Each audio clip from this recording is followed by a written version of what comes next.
ভারতের 7 রাজ্য বা 7 সিস্টার্সের অন্তর্ভুক্ত অরুণাচল প্রদেশে ভারতীয় ভূখণ্ডের প্রায় 60 কিলোমিটার ভেতরে ঢুকে পড়েছে চীনা সামরিক বাহিনী।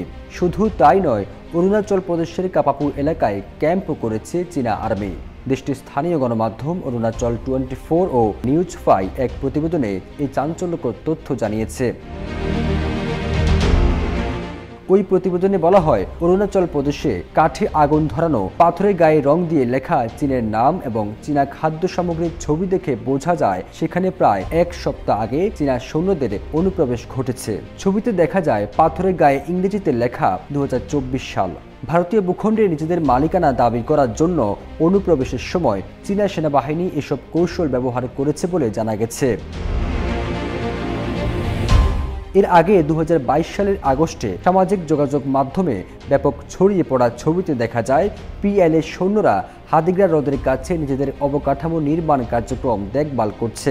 250-টিরও বেশি ডিজাইন অপশন নিয়ে ওয়ালটন স্মার্ট ফ্রিজ, বোঝে আপনার প্রয়োজন। সেখানে 3টি খননকারী মেশিন দিয়ে খনন কাজ পরিচালনা করতে দেখা যায় চীনের সামরিক বাহিনীকে। একই বছরের 11 আগস্ট চাকলাগাম থেকে 30 কিলোমিটারের কম দূরত্বের ওই এলাকায় নির্মাণ কাজ পর্যবেক্ষণ করে চীনের সামরিক বাহিনীর টহল দল। ওই সময় হাদিগ্রা হ্রদের নির্মাণাধীন স্থাপনা থেকে কিছুটা উত্তরে চীনের সামরিক বাহিনীর সদস্যদের ক্যাম্পের অস্তিত্ব নিশ্চিত করে ভারতীয় সেনাবাহিনী।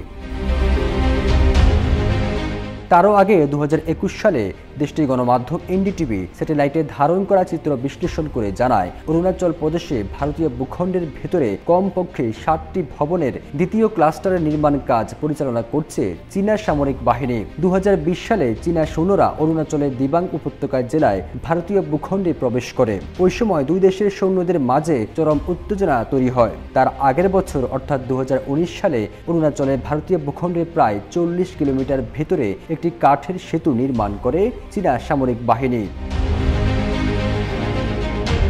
ভারতের বহুল আলোচিত অরুণাচল প্রদেশের সীমান্ত লাগোয়া বিশাল অংশের মালিকানা দাবি করে প্রতিবেশী দেশ চীন। চীনের সাথে ভারতের মোট 3488 কিলোমিটার সীমান্ত রয়েছে। এর মধ্যে কেবল বিরোধপূর্ণ অরুণাচলের সাথে চীনের সীমান্ত রয়েছে 1126 কিলোমিটার। ফিরোজ আলম, জয় জয়দীপ।